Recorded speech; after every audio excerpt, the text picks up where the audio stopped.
어느 중학교에서 점심을 먹고 난 후에 영어 시간이 됐어요. 선생님이 잠시 쉬어가려는 그런 생각을 가지고 난데없이 철수를 불러 세웠습니다. 그런데 그때 철수가 졸고 있었어요. 깜짝 놀라서 선생님이 부르니까 개슴츠레하게 눈을 뜨고는 대답을 했습니다. 예 하면서 대답을 했어요. 그러니까 선생님이 야, 너 또 자고 있었지? 아닌데요? 그러는 거예요. 그럼 너 only 뜻이 뭐야? 그래서 선생님이 질문하는데 이 철수가 고개를 푹 숙이고는 옆자리 친구 눈치를 보는 거예요. 그러니까 옆자리에 앉아있는 철수 짝꿍이 속삭이듯이 가르쳐 줬는데 단지 그런 거예요. 그러니까 철수가 예 단지입니다 그랬어요. 영어 선생님은 옆에 짝꿍이 가르쳐 준 것도 모르고 그래도 그건 안 해. 그럼 다른 뜻은 뭐야? 그랬어요. 그랬더니 이 선생님의 질문에 철수가 아주 자신 있게 대답을 했는데 예 항아리입니다 이렇게 대답을 했어요. 무슨 얘기인지 잘 이해가 안 가세요? only 단지란 뜻 여러 가지 뜻이 있잖아요. 근데 단지가 뭐냐면 항아리를 단지라고 그래요. 고추장 항아리, 된장 항아리, 고추장 단지, 된장 단지. 오래되셔가지고 단지가 무슨 뜻인지 잘 모르시는구만. 자, 여러분 우리가 알아도 제대로 알아야 되는 거예요. 어설프게 알잖아요. 그러면 나도 힘들지만 옆 사람도 힘듭니다. 신앙도 마찬가지예요. 어설프게 종교 놀이를 하게 되면 자기도 힘들지만 결국 주변 사람도 힘들게 하는 거라고요. 예수 믿는 사람들은 자기 신앙의 정체성을 분명히 해야 됩니다. 이것도 아니고 저것도 아니고 그저 그런 회색지대 같은 그러한 믿음을 가져서는 안 되겠다 하는 거예요. 성도들의 모든 생활은 믿음의 산물이에요. 그래서 성도는 확실하게 믿어야 되는 거예요. 그러니까 항상 크게 믿어야 되는 거고 다른 사람들이 감동할 수 있도록 감동되게 그렇게 잘 믿어야 되는 거예요. 그래서 우리가 성경에 나타나고 있는 신앙의 주인공, 믿음의 사람들을 보게 되면 하나같이 다 하나님께 그 신앙을, 그 믿음을 인정받았어요. 하나님께서 그 믿음을 귀하게 보셨거든요. 하나님 마음에 들었다는 얘기예요. 하나님의 마음에 맞았다는 거예요. 하나님이 만족해 하셨다는 거예요. 그렇다고 한다면 오늘 우리가 신앙생활을 하면서 내 믿음은 과연 어떤 것인가 하는 것을 생각해 볼 필요가 있는 거죠. 우리가 세상을 살면서 끊임없이 여러 가지 문제들, 어떤 문제에 우리가 직면하게 되잖아요. 그런데 그 문제가 크든지 작든지 그 문제의 정도가 심각하든지 덜 심각하든지 간에 항상 어떤 문제를 우리가 직면하게 돼 있는 게 현실이라고요. 그러면 우리가 이 세상을 살아가면서 당하게 되는 인생사의 모든 문제들, 그것들의 가장 근본적인 원인이 무엇인가 하는 건데 한마디로 말하면 모든 것이 다 믿음의 문제라는 거예요. 믿음의 문제예요. 믿음이 적기 때문에 우리의 삶이 불안한 거고 초조한 거고 불만이 있고 불평이 생기고 그러는 거라고요. 그런데 믿음으로 사는 사람들은 평안합니다. 믿음이 충만한 사람들은 행복해요. 만사가 형통합니다. 믿음이 충만한 사람들은 삶에서 감사가 넘쳐요. 기쁨이 넘친다고요. 주 안에서 항상 기뻐하라. 그런 것처럼 항상 주 안에서 기뻐한다고요. 기쁨이 넘치니까 행복하죠. 형통하고 그러니 행복한 거예요. 그래서 어느 권위 있는 갤럽 조사에 의하면 교회 생활에 이제 깊이 헌신하면서 사는 사람들은 그런 사람들은 한 70% 정도가 삶이 매우 행복하다는 거예요. 그러니까 결국은 근본적인 문제가 뭘까? 믿음이라니, 믿음. 그러니까 우리는 믿음이 좋은 사람들이 돼야 되겠다 하는 거예요. 그러면 믿음이 뭔가? 믿음이 있는 사람이라고 한다면 그 어떤 사람일까? 어떤 사람을 가리켜서 믿음이 좋은 사람, 믿음이 있는 사람이라고 얘기를 하는가?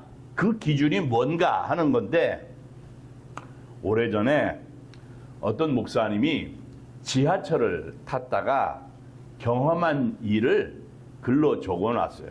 그걸 본 기억이 있는데 그 내용이 어떤 건가 하면 흰색 저고리에다가 검정색 치마를 입고 어떤 중년 아주머니가 지하철을 탔어요.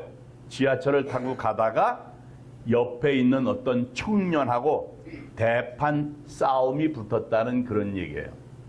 옛날에 보면 위에는 검은색 저고리를 입고요. 밑에 치마는 위에는 하얀색 저고리를 입고 밑에 치마는 까만색을 입는데 길게 돼 있는 게 아니고 무릎 밑에 중간쯤 종아리 정도까지 오게끔 그러한 옷을, 그러한 한복을 입는 분들이 꽤 많았어요. 특별히 뭐 여자 전도사님이나 이런 분들이, 저 신학교 다닐 때도 그런 여학생이 있었어요. 네. 거의 뭐 여학생들이 없는데 보면 이제 그러한 여학생이 있기도 했어요. 그런데 보편적으로 보면 이렇게 어떤 신앙이 좋다고 하는 분들이 그런 옷을 입고 전도하기도 하고 하는 그런 분들이 있는데, 이분이 그러한 케이스로 그런 옷을 입고 전철을 타고 가다가 대판 싸움이 난 거예요. 그 싸움의 원인이 뭔가 하면 이 아주머니가 한 청년, 그 청년의 목에 목걸이를 달고 있었는데, 목걸이를 하고 있었는데 그 목걸이가 불교 표시인 거예요. 그걸 보고서 이 아주머니가 한다는 얘기가, 아이고, 얼굴도 잘생긴 사람이 우상인 불교 표를 달고 다니니 참 안타깝구만, 이런 거예요. 여기서부터 이제 사건이 생기는 거죠. 아니, 이렇게 멀쩡하게 잘생긴 젊은이가 왜 사탄의 목걸이를 달고 다녀? 그 목걸이를 달고 다니려거든 생명의 십자가 목걸이를 달고 다녀야지, 사탄의 목걸이를 달고 다니면 어떡해? 그런 거예요. 그랬더니 이 말을 듣고 어떤 사람이 가만히 있겠어요. 이 청년이 대든 거예요. 이것 보세요, 아줌마.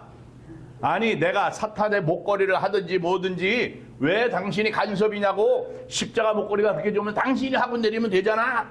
이 아주머니 미쳤나? 이러면서 대판 싸움이 난 거예요. 그러니까 이 아주머니가 가만히 있지 못하고, 당신이 지옥 갈 것 같아서 그러지? 내가 아무 교회 집사인데 이 청년이 돌아나? 뭐 이러면서 싸움이 난 거예요. 나중에는 서로 쌍욕까지 하면서 싸우는 거예요. 대판 싸움이 벌어진 거예요. 그러니까 이걸 보고 있던 지하철 극한에 타고 있던 사람들이 분위기가 완전히 심각해지고 정말 못마땅하죠. 벌레 씹은 얼굴이 된 거예요.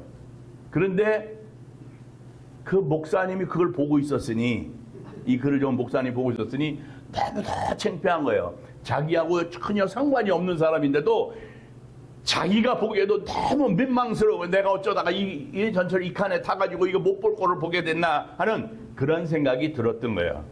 이게 모든 사람이 어색해하고 있는데, 그때 마침 그 지하철 기관사가 방송을 하는 방송이 나왔는데, 안내 방송이 원래 이제 자동으로 안내하는 방송이 나오는 거예요. 다음 정찰역은 어디입니다. 그 다음은 어디고, 이번 내리실 역은 어디입니다. 뭐 이렇게 나오는 거거든요. 그런데 이 기계가 고장이 난 거예요. 그랬는지 이 기관사가 자기 목소리 육성으로 얘기를 하는 거예요.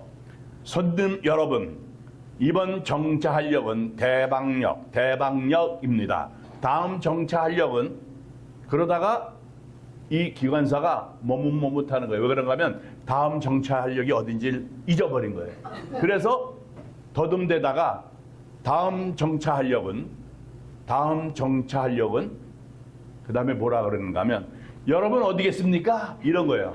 이래 놓으니까 그 말을 듣고 지하철 안에 탔던 모든 칸에 탔던 다른 모든 사람들이 막 손뼉을 치면서 박장대소하면서 웃는 거죠.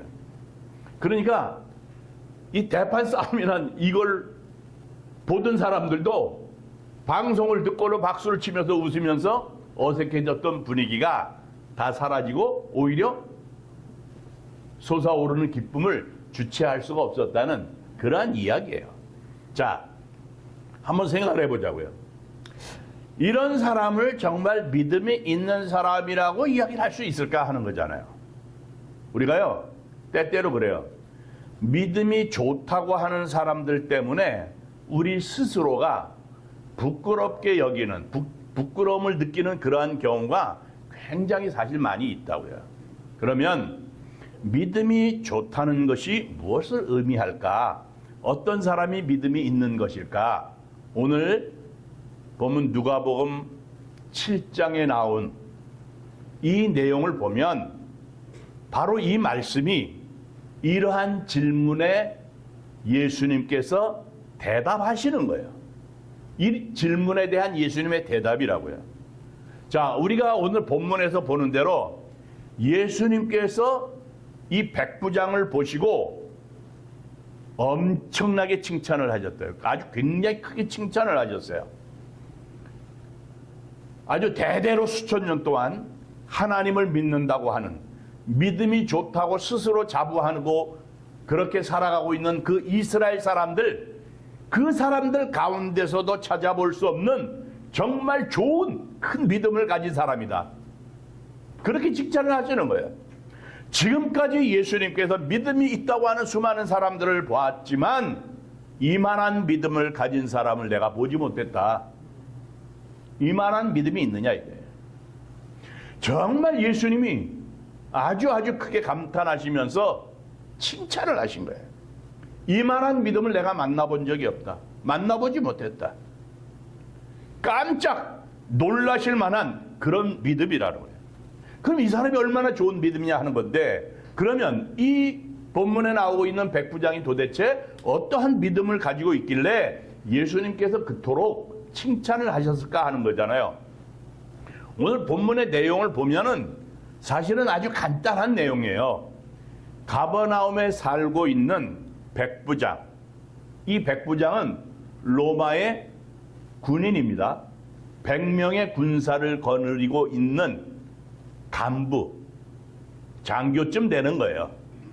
100명의 군사를 거느리고 있는 중간 간부 정도 되는데, 이 백부장의 종이 그만 병들어 죽게 됐다는 거야. 그래서 이 사람이 이스라엘의 장로들을 예수님께 보내서 간청하는 내용이 나오는 거예요. 자, 이 백부장은 로마 사람이잖아요. 이방인이에요. 그런데 이 이방인인 로마 사람이, 이 백부장이 예수님의 소문을 듣고 유대 장로들을 예수님께로 보내면서 자기의 병든 종을 고쳐달라고 간청을 하는 그런 얘기예요. 예수님께서 그 유대인 장로들의 이야기를 듣습니다. 이 백부장이 얼마나 귀한 사람인지 칭찬을 하면서 예수님께 말씀을 드리게 되니까 그 장로들의 간청을 예수님이 들으시고 백부장의 집으로 함께 가시게 된 거예요. 그런데 이 백부장이 예수님께 사람들을, 자기 친구들, 사람들을 보냅니다. 그러면서 어떻게 말을 하는가 하면, 주님, 그렇게까지 수고하실 것 없습니다.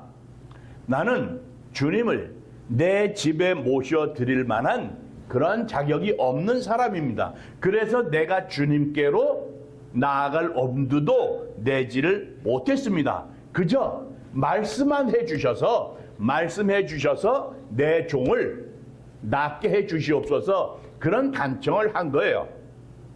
그러면서 덧붙이는 말이 뭔가 하면, 나도 위로 상관을 모시는 사람이고 내 밑에 병사들도 있습니다. 그래서 내가 이 사람도로 오라고 하면 오고 저 사람도로 가라고 그러면 갑니다. 그리고 내 밑에 종이 있는데 이것을 하라고 하면 하고 저것을 하라면 합니다. 그러니 말씀만 하시옵소서. 이렇게 이 백부장이 사람들을 보내서 예수님께 말씀을 드린 거예요.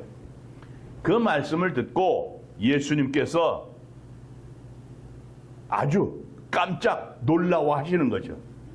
그러는 사이에 이 백부장이 보냈던 사람들이 집으로 돌아가 보니까 종의 병이 나았다는 거예요. 그 이야기예요.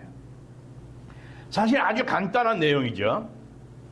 그런데 예수님께서 이 백부장의 믿음을 들으시고 이 백부장의 이야기를 들으시고 믿음이 정말 좋다고 말씀하시고 믿음이 좋다고 말씀을 하시는데 믿음이 좋다고 스스로 자부하고 있는 이스라엘 사람들 가운데서도 이만한 믿음을 내가 보지를 못했다.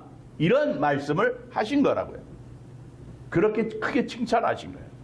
자, 우리가 이 본문의 말씀을 잘 살펴보게 되면 백부장의 이 백부장의 믿음에 아주 특별한 뭔가가 있다고 하는 것을 깨닫게 돼요.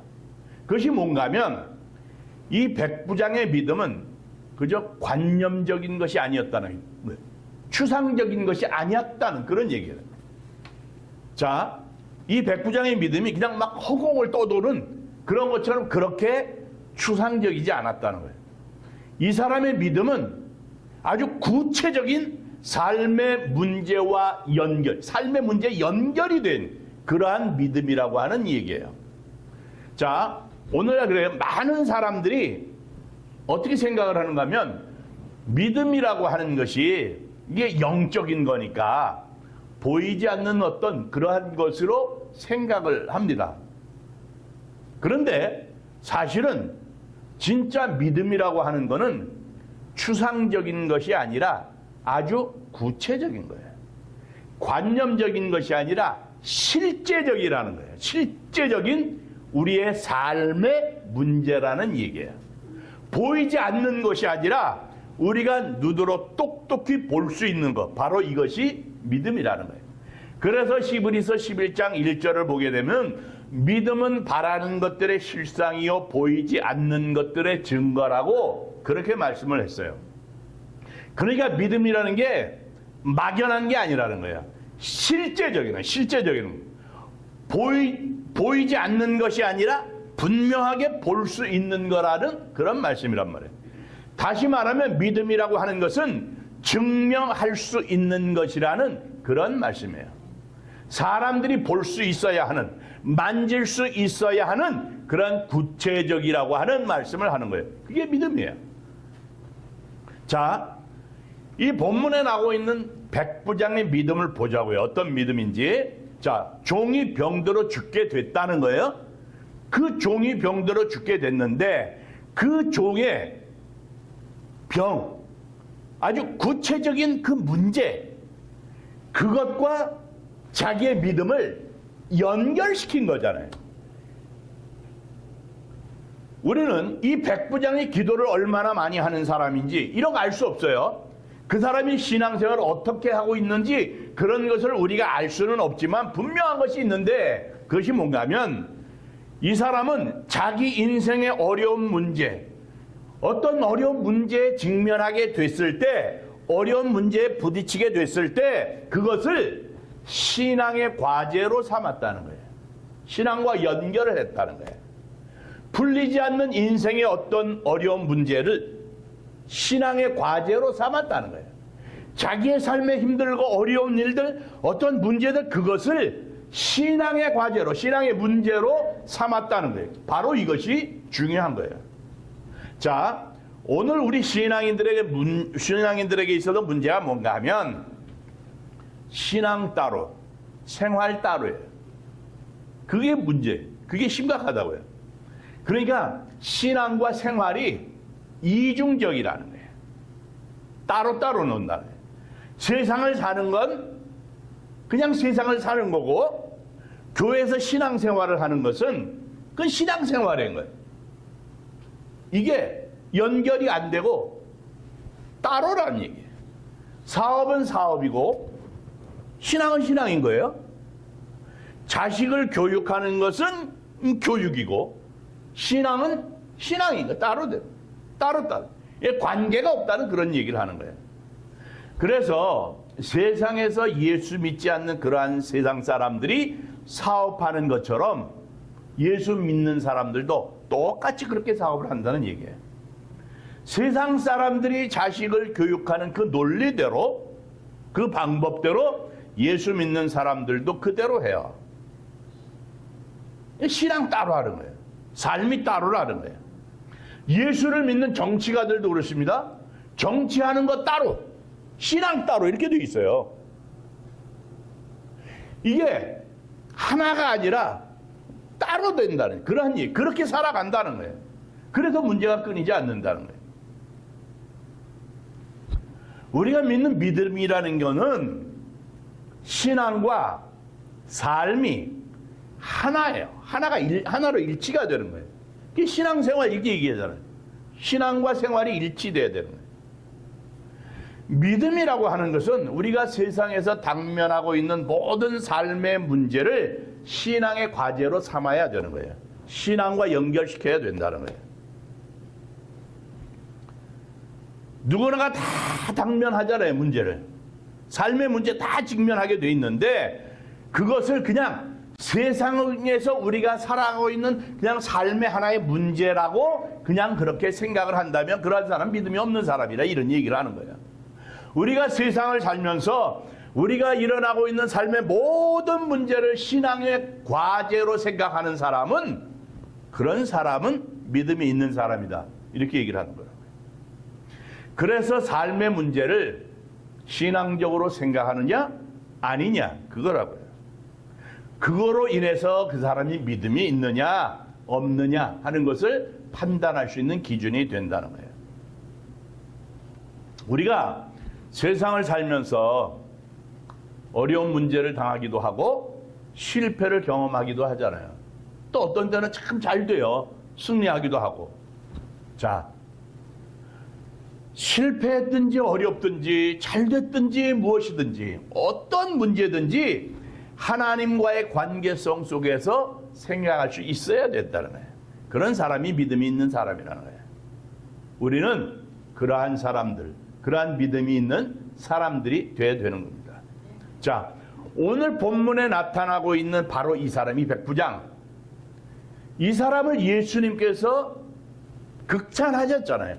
이만한 믿음을 가진 사람을 만나본 적이 없다는. 자기 하인이 병이 들었는데 그걸 보고 세상의 의원이 고칠 수 있는 그런 단순한 문제가 아니고 신앙의 문제로 봤다는 거예요.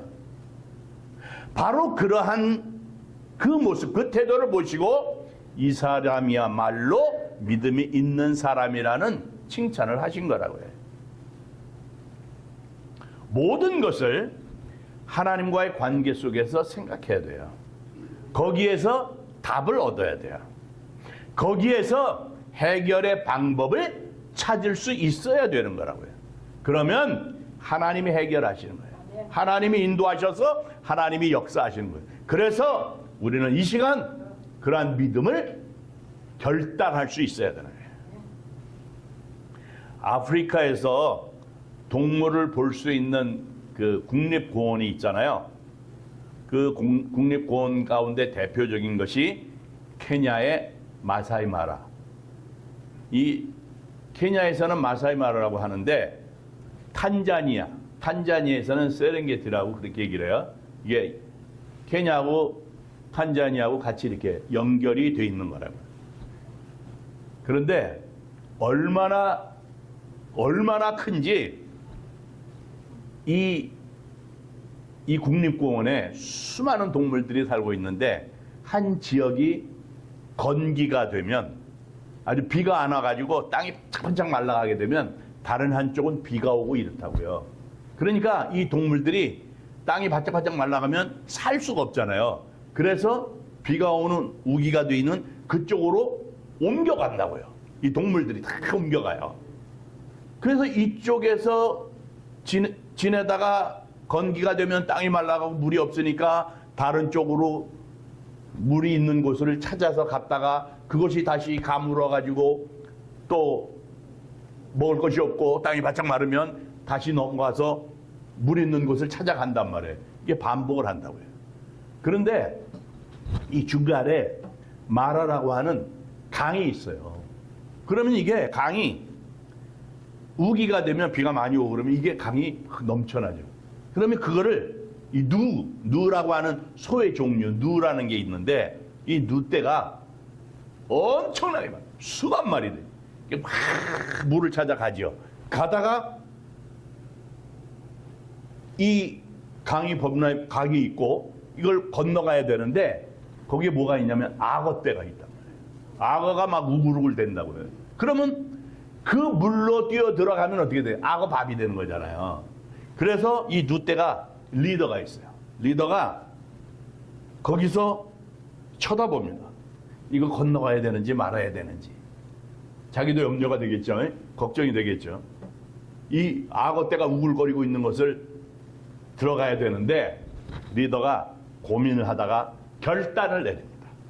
그래서 이 누떼 리더가 먼저 확 뛰어들어서 건너갑니다. 그러면 그 수만 마리의 누떼가 그 물속으로 탁 뛰어들어가요.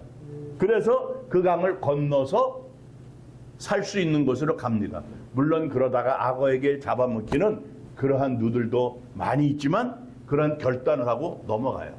여러분, 이 말씀을 드리는 게 이유가 있어요. 결단해야 된다는 거예요. 내 믿음을, 내가 하나님을 향한 믿음을 내 삶에 있어서 모든 문제는 믿음의 문제입니다. 하나님을 바라보는, 오직 하나님만 바라보는 그런 믿음으로 내가 살겠고 내 삶에 일어난 모든 문제들, 모든 일들이 하나님을 믿는 믿음과 관계된 겁니다. 하나님이 역사해 주시고 하나님이 해결해 주셔야만 됩니다.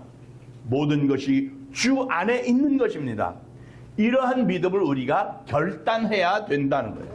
적당히 신앙생활에서는 안 된다는 거예요. 확실한 믿음을 가지고 바로 이 백부장처럼 이만한 믿음을 가지고 살아야 된다는 거예요. 그래서 이만한 믿음이 있느냐 하는 거예요.